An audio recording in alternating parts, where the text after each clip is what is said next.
말씀을 전하겠습니다. 21절 한 구절인데요. 두 번을 읽겠습니다. 한 번은 제가 읽고 그 다음에 여러분이 읽어주시기 바랍니다. 제가 먼저 읽겠습니다. 악에게 지지 말고 선으로 악을 이기라. 아멘. 하나님 은총에 함께 하시기 바랍니다. 오늘 제목인 경마성마라는 말은 경중지막 구죽성마의 줄임말입니다. 직역하면 거울 속의 마귀를 오래 보고 있으면 곧 마귀가 된다는 뜻입니다. 독일의 철학자 니체가 괴물과 싸우는 자는 자신이 괴물이 되지 않도록 조심하라고 하는 명언을 남겼었습니다. 우리나라 속담에도 시집살이 당해본 사람이 나중에 시집살이 더 시킨다는 말이 있습니다. 오늘 본문의 내용이 이와 관련된 내용입니다. 죄와 싸우고 악을 물리쳐야 되는 성도가 죄를 자주 접하고 악한 자들과 갈등하는 가운데 자기 자신이 저들처럼 흑화될 수도 있음을 경고하시는 메시지라고 할 수 있겠습니다. 오늘 짧은 한 구절의 내용 속에 두 가지 권면이 주어지고 있는데 첫 번째는 악에게 지지 말라이고 두 번째는 선으로 악을 이기라는 것입니다.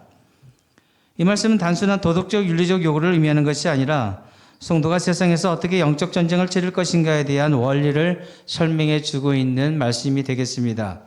에베소서 4장으로 가보겠습니다. 26절부터 27절 말씀을 다 함께 읽겠습니다. 분을 내어도 죄를 짓지 말며 해가 지도록 분을 품지 말고 마귀로 틈을 타지 못하게 하라. 아멘. 내 안의 분노가 나로 죄짓게 만들고 나를 마귀가 되게 만들 수도 있으니 조심하라는 것입니다. 특히나 내게 있는 그 분노가 의로운 분노이고 정당한 분노이고 거룩한 분노일지라도 그 분노가 나의 감정을 삼키지 못하게 하고 하나님과의 관계 속에 틈이 벌어지지 않도록 조심해야 된다는 것입니다. 왜냐하면 마귀는 그 벌어진 틈으로 기가 막히게 치고 들어오기 때문에 그렇습니다. 마태복음 5장 말씀은 좀 더 강력한 요구가 있지요. 5장 44절 말씀 다 함께 읽겠습니다. 나는 너희에게 이르노니 너희 원수를 사랑하며 너희를 핍박하는 자를 위하여 기도하라. 아멘. 원수를 사랑하고 핍박하는 자를 위하여 기도하라는 요구는 사실 말도 안 되는 요구입니다. 그렇다면 왜 이런 말도 안 되는 요구를 우리에게 하시는지를 생각해 봐야 되겠죠. 우리는요, 원수를 사랑하는 것보다는 원수와 싸우는 편이 훨씬 더 익숙한 사람들입니다. 우리를 핍박하는 자를 위해 기도하는 것보다는 저들을 저주하고 욕하는 편이 훨씬 속이 내키는 사람들입니다. 그런데도 불구하고 이런 말도 안 되는 높은 수준의 요구를 하시는 것은 우리가 원수와 싸우고 핍박하는 자들에게 대항하는 과정 속에서 우리도 악해지게 되고 더러워지게 되기 때문인 것입니다.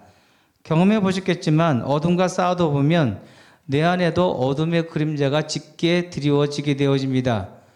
우울하신 분들 위로하다가 나도 우울해지는 거 경험해 보셨죠? 시험에 든 사람 쫓아가서 회복시켜 주려다가 나도 시험에 드는 경우가 허다한 것입니다. 어둠을 자주 접하다 보면 나도 어둠에 익숙해지게 되고 나중에는 그 어둠의 자식들과 같이 똑같아지더라는 것입니다.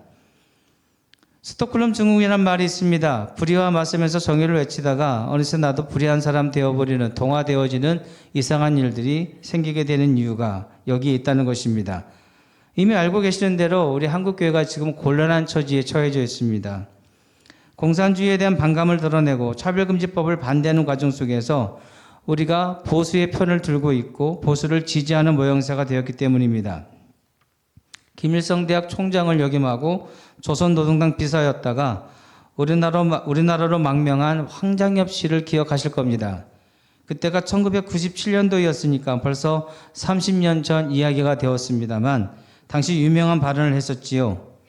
기억나실 겁니다. 북한은 미쳤고 남한은 썩었다 라고 하는 명언을 남겼습니다. 그때 그 이야기를 듣는 많은 분들이 무릎을 치면서 동의를 했던 기억이 납니다. 근데 저는 지금의 우리나라 대한민국의 정치 상황이 그런 것 같습니다. 공산주의를 옹호하고 심지어 공산주의인가 의심이 되는 듯한 여당, 그리고 반대쪽에서 보수를 외치지만 그렇다고 멀쩡해 보이지 않는 야당, 그 모습은 황장엽 씨의 발언, 한쪽은 미쳤고 한쪽은 썩었다라고 하는 그 발언을 생각나게 하는 것입니다. 저는 어느 정당이 옳다 그르다의 말씀을 드리고 싶은 것이 아닙니다. 저들의 잘못을 지적하고 소리를 내고 그에 맞서는 과정 가운데 우리 한국교회가 괴물이 되어가고 있지는 않은가에 대한 걱정을 말씀드리는 것입니다. 본문 말씀을 다시 한번 읽어보겠습니다. 21절 말씀 다 함께 읽어주십시오. 악에게 지지 말고 손으로 악을 이기라. 말씀을 눈여겨보시면 이 내용이 단지 행동에 대한 요구만을 의미하는 것이 아니라는 것을 알 수가 있습니다. 우리가 악과 싸우다가 괴물이 될 수 있다는 경각심을 가지라는 의미가 들어있습니다. 말씀 속으로 좀 더 들어가 보면 악에게 지지 말라는 말씀이 나오는데 원래의 뜻은 악을 이기고 정복하라는 뜻입니다. 악에게 지지 않는 것과 악을 이기고 정복하는 것은 전혀 다른 차원이죠. 수준이 전혀 다른 겁니다. 근데 본문에서 악에게 지지 말라고 하니까 우리에게 어떤 실수가 발생하느냐면 악에게 지지 않을 정도로만 신앙생활을 하게 되더라는 겁니다. 그래서 성도가 어떻게 악에게 정복을 당하는가를 알아보았더니 악의 방식으로 싸우다가 그렇게 되더라는 것입니다.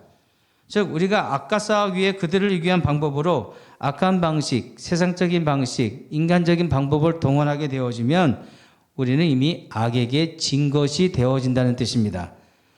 그렇습니다. 싸워보기도 전에 진 것입니다. 싸우지도 않았는데 우리는 진 겁니다. 왜냐하면 마귀의 노림수가 바로 그거였기 때문입니다. 마귀는 우리를 유혹하는데 원수를 원수로 갚게 하고 사람을 미워하게 하고 미움을 미움으로 되갚아주게 만드는 겁니다. 그래서 오늘 말씀에 나오는 악에게 지지 않는다는 것은 악을 물리치라는 말씀이 아니라 악에 물들지 말아라라는 뜻입니다. 그래서 그 다음에 손으로 악을 이기라는 내용이 나오는 겁니다. 여기서 말하는 선은 도덕적 착함, 윤리적 착함을 말하는 것이 아닙니다. 하나님의 본성에서 나온 선, 하나님의 성품으로서의 선을 의미합니다. 그래서 손으로 이기라는 말의 뜻은 하나님의 성품을 가지고 악에게 대항하라, 반응하라는 뜻입니다. 즉 하나님의 방식으로 싸우라는 거죠. 그럼 하나님의 방식으로 싸우는 건 대체 뭘까요? 상대방을 철저하게 분석하고 연구하는 것, 즉 내가 이겨야 될 악을 생각하고 악을 연구하고 악을 묵상하는 것일까요? 그렇지 않습니다. 하나님의 방식으로 싸운다는 말은 하나님을 묵상하고 하나님께서 주신 말씀을 묵상하는 것이 하나님의 성품으로 싸우는 방식인 것입니다. 왜 이것을 요구하시느냐, 이렇게 하라고 요구하시느냐 하면 이렇게 하지 않으면 죄성을 가진 우리들이 너무나 쉽게 악에 물들게 되기 때문입니다. 우리는 성도로 부름받았고 성도로 살아가야 되기 때문에 원하든 원하지 않든 간에 마귀의 공격을 받을 수밖에 없습니다. 피할 수도 없고 숨을 수도 없습니다. 그렇다면 방법은 하나죠. 맞서서 싸워야 됩니다. 야고보서 4장으로 가보겠습니다. 4장 7절 말씀 다 함께 읽어주십시오. 그런즉 너희는 하나님께 순복할지어다 마귀를 대적하라 그리하면 너희를 피하리라. 아멘. 성도는 하나님께 순복하고 마귀에 대해서는 대적해야 됩니다. 그런데 이것이 바뀌어져 있는 분들이 의외로 많습니다. 마귀에게는 순복하고 하나님께는 대적하는 겁니다. 그러면서 자기가 뭘 잘못하고 있는지 모릅니다. 그래서 그것을 지적해주면 오히려 역정을 내고 화를 내죠. 가르쳐줘도 못 알아잡수시는 겁니다. 그렇다고 포기하겠습니까? 계속해서 권면해야죠. 말씀드려야죠. 가르쳐드려야 되지 않겠습니까? 알아들을 때까지 해야 됩니다. 그런 의미로 오늘 말씀 적용해 보겠습니다. 첫 번째, 악을 미워하되 사람을 미워하지 말라는 뜻입니다. 에베소서 6장 12절 말씀을 보시면 우리의 씨름은 혈과 육에 대한 것이 아니다 라고 말씀이 나옵니다. 쉽게 말해서 사람을 상대하지 않는다는 말입니다. 우리에게 있는 미움을 한번 생각해 보면 보통 우리는 그 밉게 하는 악한 행실을 미워하는 것이 아니라 그 악한 행실을 한 사람이 밉습니다. 너무 밉습니다. 바로 그렇게 사람을 미워하는 우리에게 말씀하시는 것입니다. 사람을 미워할 것이 아니라 사실은 불쌍히 여겨줘야 된다는 뜻입니다. 사실 성경은 훨씬 우리에게 고상한 수준을 요구하고 계시죠. 사랑하라고 요구하고 있습니다. 근데 우리는 죽어도 깨어나도 그렇게 못하겠다는 겁니다. 그렇다면 적어도 불쌍히는 여겨줘야 되지 않느냐는 겁니다. 여러분, 원수를 사랑할 수는 없고 원수는 사랑하긴 해야 되겠는데 우리에게는 미운 감정이 너무나 도드라집니다. 그래서 불쌍히라도 여겨야 된다는 겁니다. 왜냐하면 내가 미워하는 그 사람이 사실은 사단의 유혹과 관계에 넘어갔기 때문에 그렇습니다. 즉 그 사람 뒤에 누가 있는지를 볼 수 있어야 된다는 뜻입니다. 선한 행실 뒤에는 하나님이 계십니다. 사람에게서 무슨 선한 것을 기대하겠습니까? 근데 선한 행실들이 사람에게서 보일 때가 있습니다. 하나님의 은혜입니다. 하나님께서 하신 겁니다. 악한 행실 뒤에는 마귀가 있습니다. 사람마다 그 뒷배가 있는데 우리는 자꾸만 사람이 보이고 그 사람을 미워하게 되더라는 것입니다. 그래서 불쌍히 여기주라는 겁니다. 근데 사람을 미워하는 그것이 바로 마귀가 원하는 겁니다. 그 마귀의 관계에 넘어가지 말라는 겁니다. 마귀는 우리끼리 다투게 하고 미워하게 합니다. 그렇게 자중질환 일으켜서 교회에 심각한 타격을 일으키고 교회를 쪼개지게 만들고 뽀개지게 만듭니다. 지금도 역시 그러나 위험성에 노출되어지는 교회들이 얼마나 많은지를 여러분 잘 아실 겁니다. 예수님 십자가 달려 돌아가시면서도 저들을 사하여 달라고 말씀하셨더랬습니다. 그리고 저 악인들을 위해서도 십자가를 달게 지셨습니다.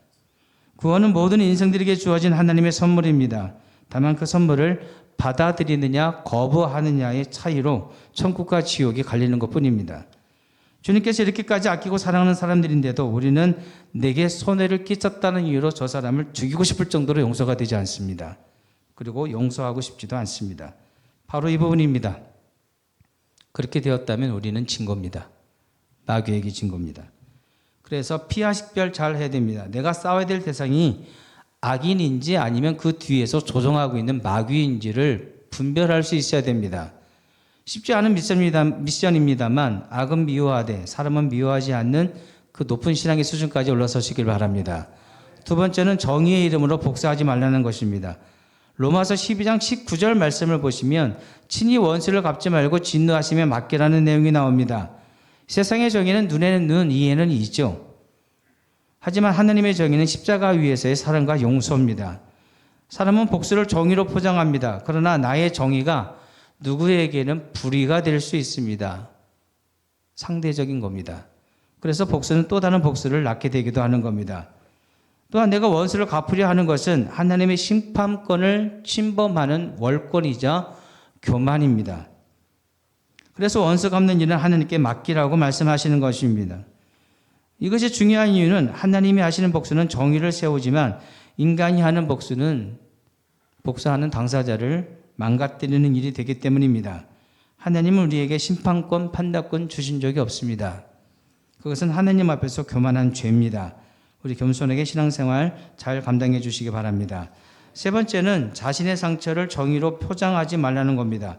히브리서 12장 15절 말씀을 보시면 쓴뿌리가 나서 괴롭게 하고 많은 사람이 이로 말미암아 더러움을 입을까 두려워하고 라고 나옵니다. 주의하라는 겁니다. 많은 사람들이 자신의 분노를 의로운 분노라고 생각하지만 그 안에는 상처되지 않은 상처의 쓴뿌리가 있을 뿐입니다. 그 상처가 제대로 치유되지 않으면 언젠가는 그것이 나에게 쓴뿌리로 돌아와서 자신을 찌르고 다른 사람을 찌르는 칼이 되어지는 겁니다. 이스라엘 초대왕 사울을 아시죠? 처음엔 겸손한 사람이었습니다. 그런데 다윗을 향한 질투가 그를 괴물로 만들었습니다. 반면 다윗은 자신을 괴롭히는 사울왕을 죽일 기회가 여러 번 주어졌음에도 하나님의 기름 부음 받은 자를 건들 수 없다 하여서 회피했습니다. 하나님은 그런 다윗을 좋게 여기셨고 그를 대신하여 원수를 갚아주셨습니다. 오늘 억울한 일을 겪고 있고 당하고 계신 여러분 있으실 겁니다. 하나님께서 여러분의 그 억울함을 반드시 갚아주실 것입니다. 이를 위해 더 겸손하시고 하나님 앞에서 살아가는 일 잘 해주시기 바랍니다. 마지막 네 번째는 예수님을 본받으라는 겁니다. 예수님이야말로 선으로 악을 이기신 분입니다. 예수님 악에 대항하지 않으셨습니다. 예수님은 침묵하심으로 미움을 무너뜨리셨고 용서로 사망을 꺾으셨습니다. 마태복음 26장 52절 말씀에 검을 쓰는 자는 검으로 망할 것이라고 예수님께서는 분명히 경고하셨습니다. 누가복음 6장 27절 말씀에 원수를 사랑하라고 말씀하셨고 앞서 말씀드렸던 누가복음 23장 34절 말씀을 보시면 저희를 사하여 주옵소서라고 십자가에 달리신 채로 기도를 하셨었습니다. 바로 이것이 예수님께서 선으로 악을 이기신 방법이었습니다. 결국 결론은 빛의 방식으로 싸우라는 것입니다. 성도는 빛의 방식으로 싸워야 되는데 빛의 방식으로 싸우는 것은 무엇이냐? 빛을 비추는 일을 말하는 것입니다. 어둠 가운데 빛이 들어가면 어둠은 사라지게 됩니다. 그래서 성도의 싸움은 어둠을 쳐서 없애는 싸움을 하는 것이 아니라 스스로 빛이 되어지는 싸움을 해야 되는 것입니다. 오늘 말씀이 우리에게 요구하는 것이 바로 이것입니다. 세상을 바꾸려는 싸움을 하지 말고 너희가 소금과 빛이 되기 위해서 스스로와의 싸움을 잘 감당하라는 것입니다. 우리는 이 싸움을 믿음의 선한 싸움이라고 부릅니다. 디모데전서 6장 12절 말씀을 보겠습니다. 읽어주십시오. 믿음의 선한 싸움을 싸우라. 영생을 취하라. 이를 위하여 네가 부르심을 입었고 많은 증인 앞에서 선한 증거를 증거하였도다. 아멘. 이 싸움은 두 가지 싸움입니다. 하나는 믿음의 싸움이고 또 하나는 선한 싸움입니다. 근데 여러분 이상하지 않습니까? 싸움이란 상대를 쳐서 망가뜨리고 물리치는 것입니다. 근데 그런 싸움을 어떻게 믿음의 싸움과 선한 싸움이라고 할 수 있겠느냐는 것입니다. 중세 유럽의 십자군 전쟁은 한쪽에서는 거룩한 전쟁이라고 스스로에게 당위성을 부여했지만 상대방 입장에서는 자신의 영토를 빼앗으려는 침략 전쟁일 뿐이었습니다. 싸움은 바로 그런 거 아니겠습니까? 그런데 우리가 하는 싸움을 빛의 싸움이요, 믿음의 싸움이요, 선한 싸움이라고 부르는 이유가 무엇이냐는 겁니다. 이 싸움은 다른 사람을 죽이는 싸움이 아니라 나를 죽이는 싸움이기 때문에 그렇습니다. 소금이 되기 위해 자신을 녹여야 되듯이, 빛을 비추기 위해서 자신을 태워야 되듯이 이 싸움은 내가 손해보는 싸움이고 내가 나를 죽여야 되는 싸움인 것입니다. 결국 빛의 싸움이란 내가 빛이 되기 위한 싸움이지 저 어둠을 물리치기 위한 싸움이 아닌 겁니다.